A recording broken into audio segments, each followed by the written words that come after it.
Hi, it's Kirk, and this is another edition of Helix Studios Today. This may be our most unique one ever because the hot, erotic, sensual action that you see on screen, it's not just magic. I know, sometimes it seems that way. But there's a lot of work to make it happen, and we're going to talk to one of the primary men responsible. And then, believe it or not, to wrap up the podcast, we'll talk to his mom. Yes, his mom. Welcome to Helix Studios Today, a man who has seen and been responsible for how many scenes would you say that you have been the producer for? Probably 13 or 1400. Wow, it's Casey Roman. You see him on the credits. That is, if you watch all the way to the credits. Nobody watches till the end. That is amazing. 1400. How did this happen? You were a kid growing up in central Alaska, and now you're one of the most preeminent gay adult entertainment producers in the world. How did this happen? Let's see, quitting my career at the bank, going to film school, working in film for a while. I guess primarily rap concerts. I filmed rap concerts and a few short films, a couple documentaries, and then found a job that I can pay the bills with. And this all happened in like 2-3 weeks. Yeah. Oh, yeah. Wow. No, I've been filmmaking for probably 25 years. 25 years. So how did you and the owner of Helix, the executive producer, how did you and Keith Miller connect way back when? Alex and I had made a porn movie on our own. We made Gym Daze. It was a lot of fun. It was something we did on the side while we were working for a different studio. I guess it caught Keith's attention at some point through a friend of ours, Dwayne in San Diego, the blogger. And that got us invited to one of Keith's parties. And actually, at the time, I had wanted to go to Keith's party because I wanted to film another movie on our own or independently. And I wanted to use Max Carter, which was one of his models. Sure. So I thought the appropriate thing to do would be to ask him at his party if it was all right if I used a model that he was already filming, so that I didn't step on any toes. He was the big studio in town. So I went to the party and I got up the nerve to ask him. He looked at me and said, "Yeah, you'll be filming Max." And then invited us to dinner the next day and offered us a job. How long ago was this? Do you remember what year about? Yeah, this was February in 2012. In 22, we're coming up on the 10th anniversary. Yeah, it'll be 10 years in a few months. Well, you know, what's amazing to me is you're kind of like the, house father of the Helix house, which is where we're recording this now, one of the Helix houses in Las Vegas. How do you see your role in putting this all together? Because it's really you and Alex that not only have to keep the guys in check because they're excited. I can feel that sexual energy and I can feel that just excitement for some of the guys who have never been to Las Vegas before. How do you roll it all into one and then get the incredible scenes as a final product? Well, behind the scenes, it's just a lot of scheduling and logistics and recruiting new models. While they're at the house, it's mostly just trying to provide a really positive, fun atmosphere for everybody and also create a safe place, a place free of some of the predators that are normally associated with in porn. You mean there's a downside to gay adult entertainment? I've heard. I don't know anything about that. Me either. I don't know. Well, one thing's for sure, of all the selfies of the talent that I've seen, you must visit downtown Las Vegas and Fremont Street more than just about anybody I know. I haven't gotten tired of it yet. I really love going to Fremont Street and taking everybody out of the town. Do you think the guys enjoy Fremont better than the Strip because it's a little more intimate and maybe in some ways a little crazier? Everybody wants to go to the Strip at first, and then they realize how much walking that is, and there really isn't much to do. Fremont Street is just bustling activity with street performers and live music, and it's a lot more fun. So how does it happen? If somebody is listening and they think, boy, I've seen those scenes, that would be super hot. You're the guy, you're the man who picks the talent. Just give us a run through of what that process is like for you. Max Carter, our other producer, will both go through the applications page. We don't actually do much outside recruiting. You mean the talent come to you? We get about 300 to 400 applications a month. Max and I sift through them, flag the ones that we think are appropriate for Helix, contact them on the phone. Really, really simple process. We just interview them over the phone and get to know them a little bit and ask them a bunch of questions and then schedule them to fly out.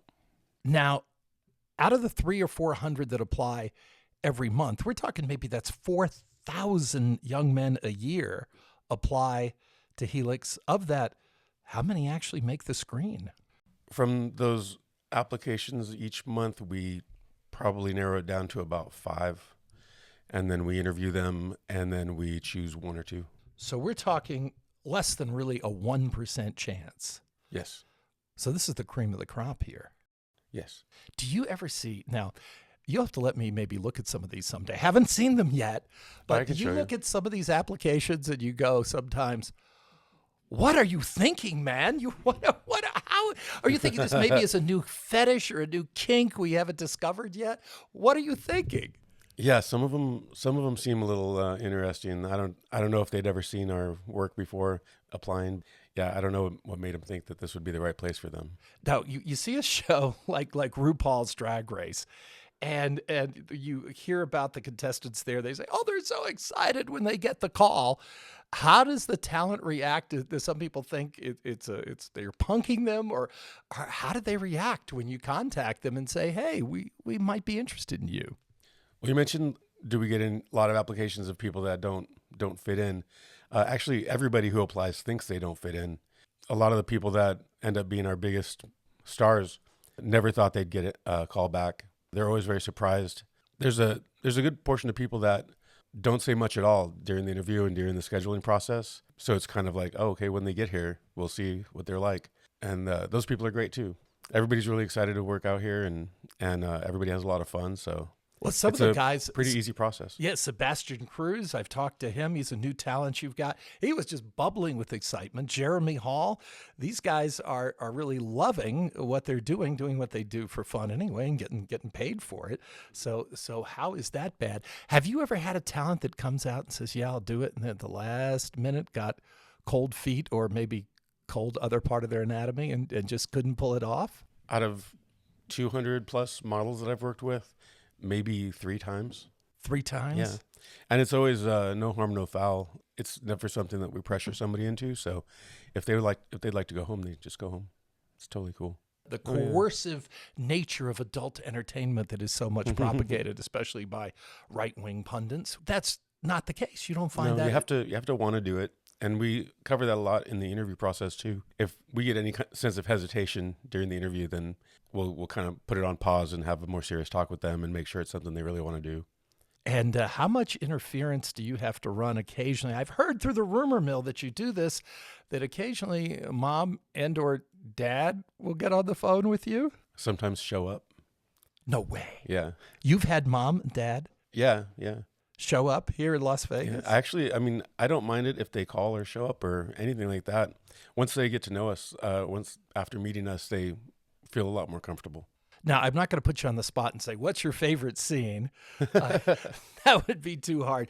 But of all these scenes, 10 years, a decade of producing these incredible scenes, if you just think right off the top of your head, what couple of instances come to mind as this is something when I'm 95 that I'll still remember about happening?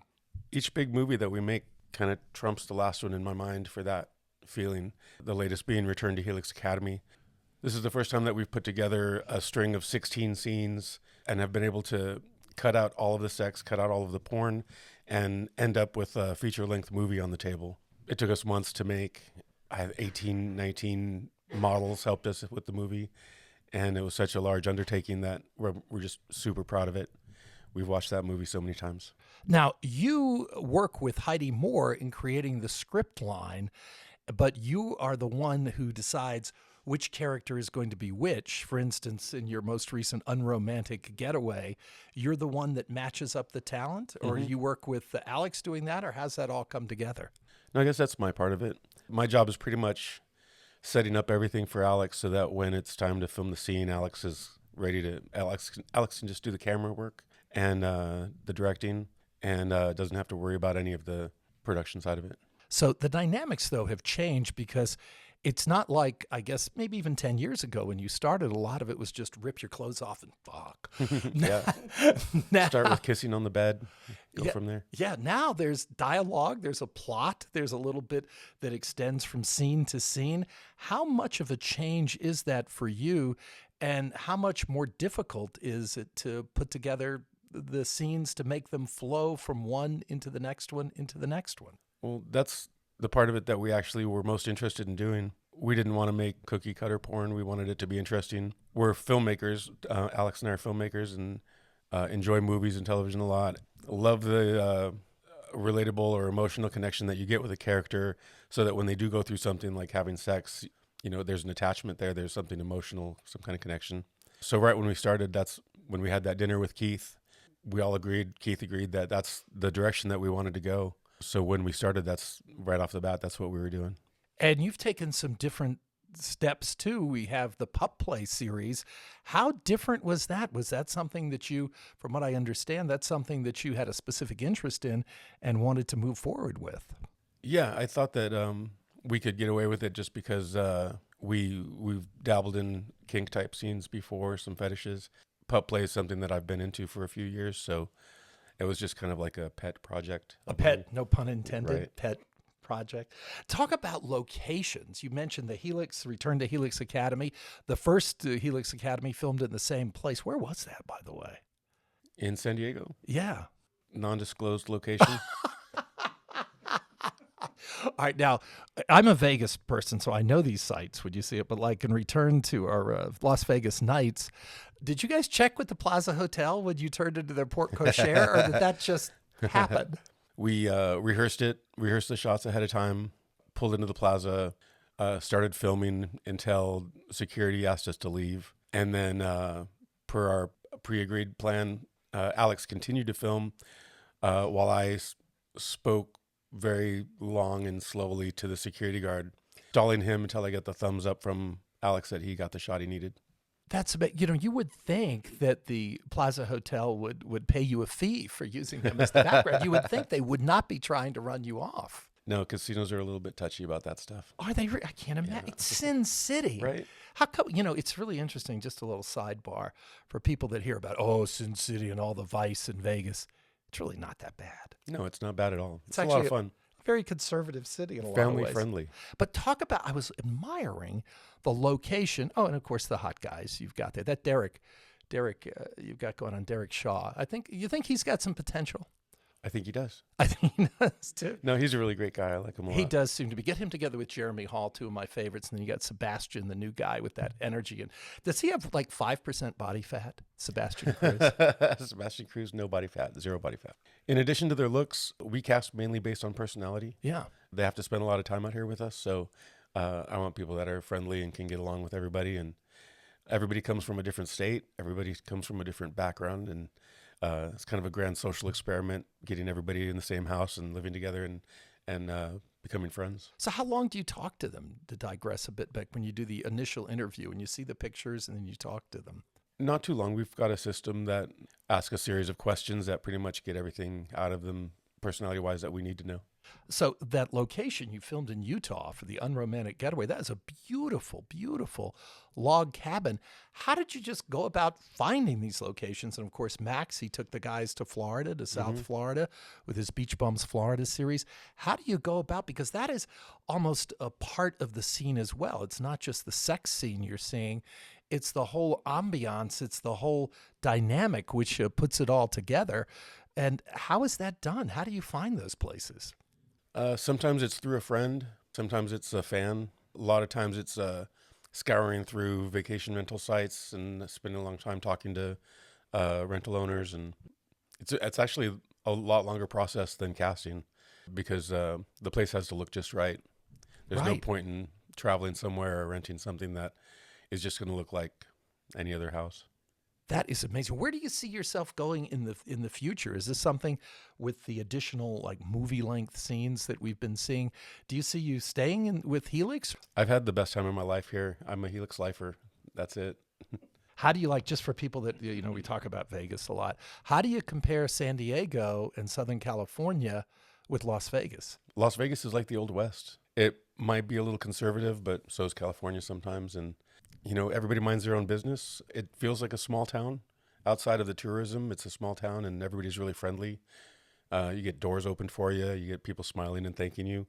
It's a lot easier to live out here. The cost of living means that the person working at the grocery store makes enough to live and is therefore in a good mood, I think. Maybe you So got A whole ton of people in a good mood, unless you run across some tourists that lost their money. Do you feel that this is for some guys, especially that I've talked to already, that are from small cities or conservative backgrounds, that this is a way that they can kind of express who they are and at the same time bankroll some cash for their future plans?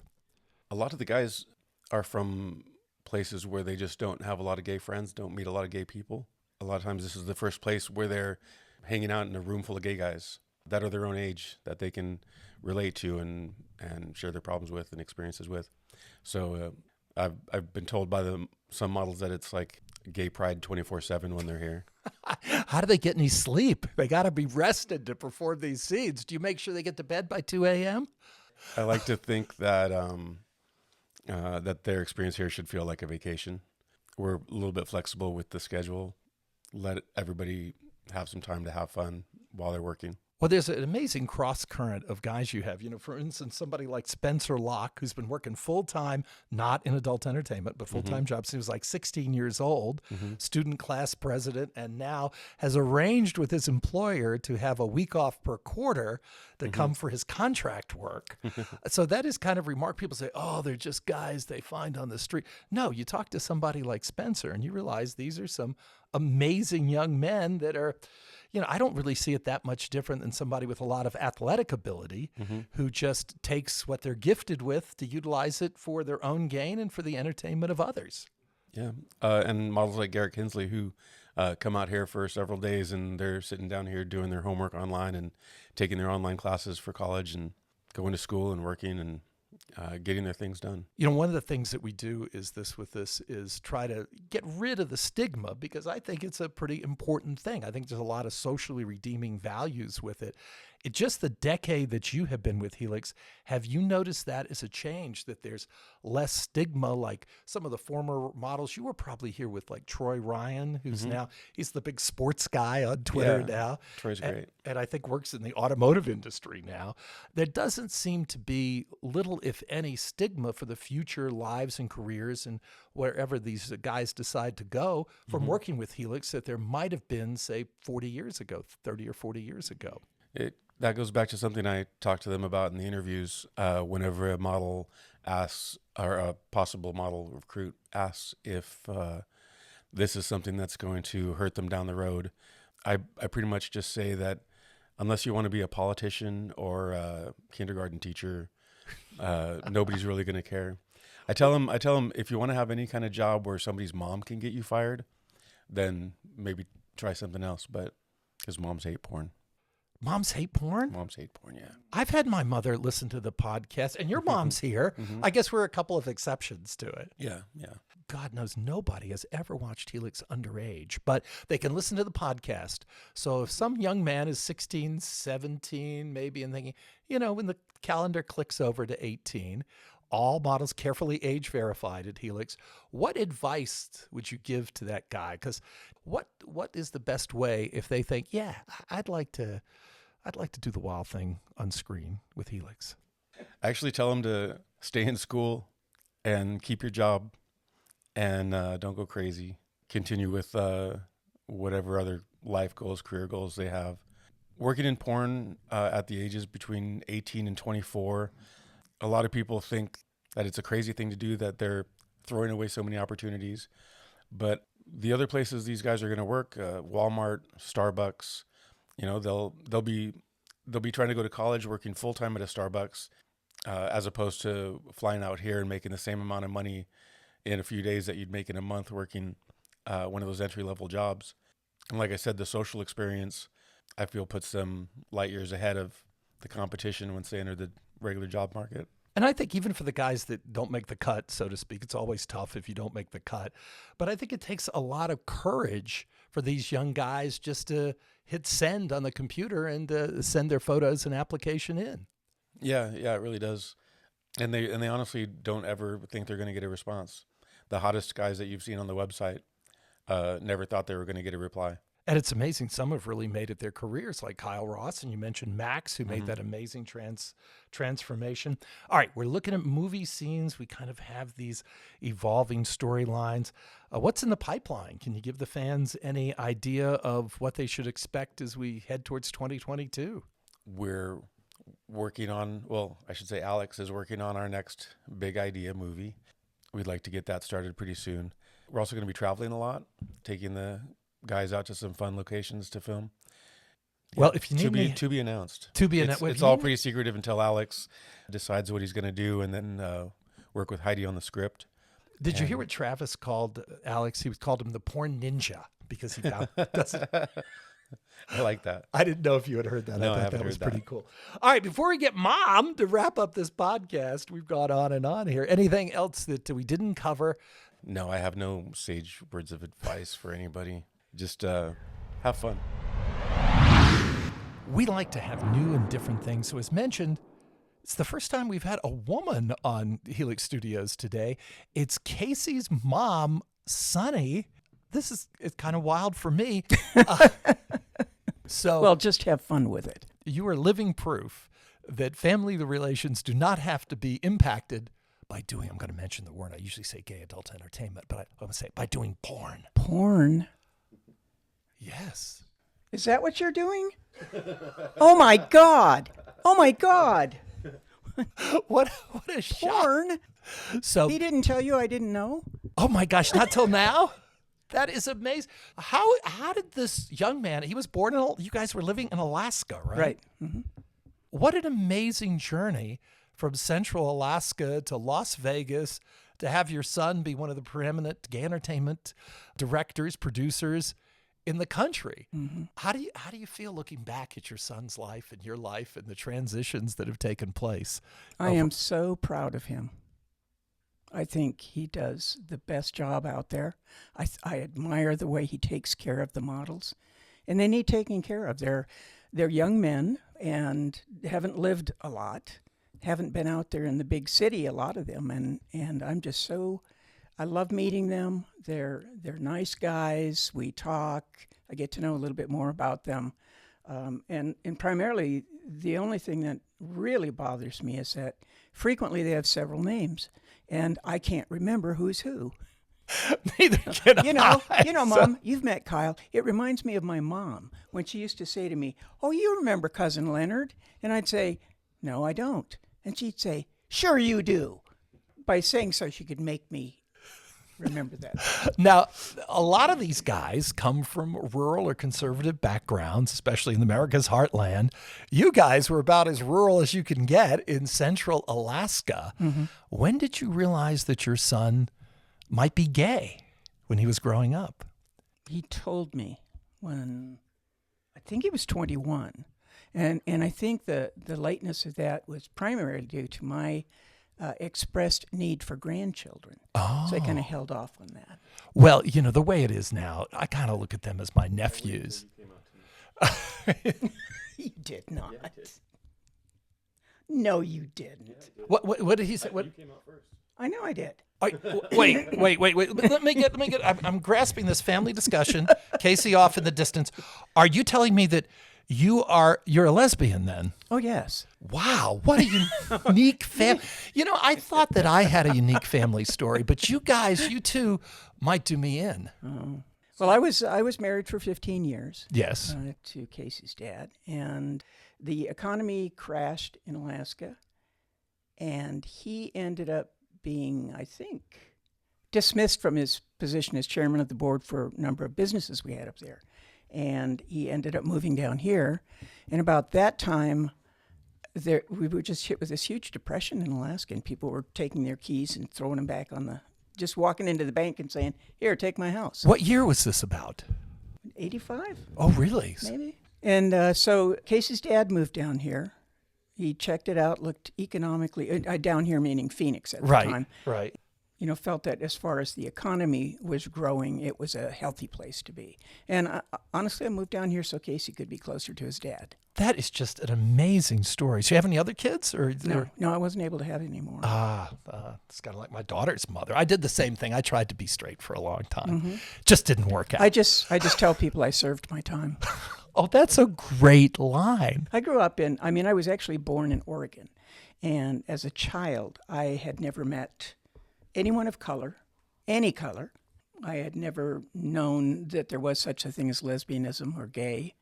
And so when we moved to Anchorage, Alaska, with my dad, when he came up working for the government, it was a real awakening to me. And then later in life, when we had a business and I started setting up our own sports teams.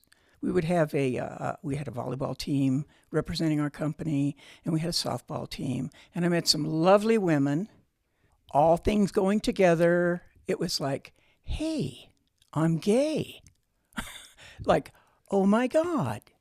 And it took that long because I had never been exposed to it. I didn't know there was such a thing. But I think also, do you agree with this? Because my daughter, she's very gender fluid. One day she's interested in cock, and the next day it's female version thereof. But I find you can call it muff. Pussy, whatever. Not really my thing anymore, but I tried. I gave it a good effort. I gave it a good college try. Do you find, as a woman, women more gender fluid and men basically stay in one lane, so to speak? They're not as creative. Oh, men aren't as creative? I don't think so. Sexually. With the exception of, I don't know about sexually. Oh, yeah. Yeah, I would say they are. But but I've heard new things. So, I really can't attest to that because there are things that Casey brings up and Tony is talking about, and I have no idea what they're talking about. I constantly have to ask him, what does that mean? Do you watch the scenes that your son creates?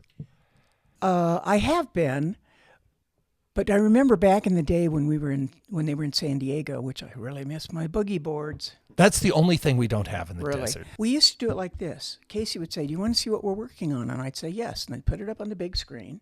And they'd say this and this and this. And I'd go through it and I would check. And Tony would say, look at the long shot here, or the lighting here is perfect. And I would look at those things. And then Casey would stop them and he'd say, and then they had sex.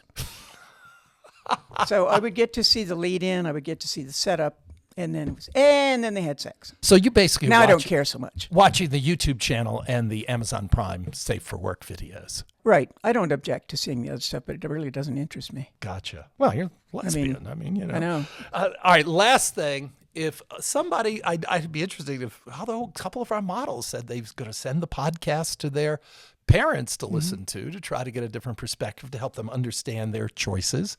What advice would you give to the parents of a gay child who's coming out and they may be personally struggling with the fact that their child is gay?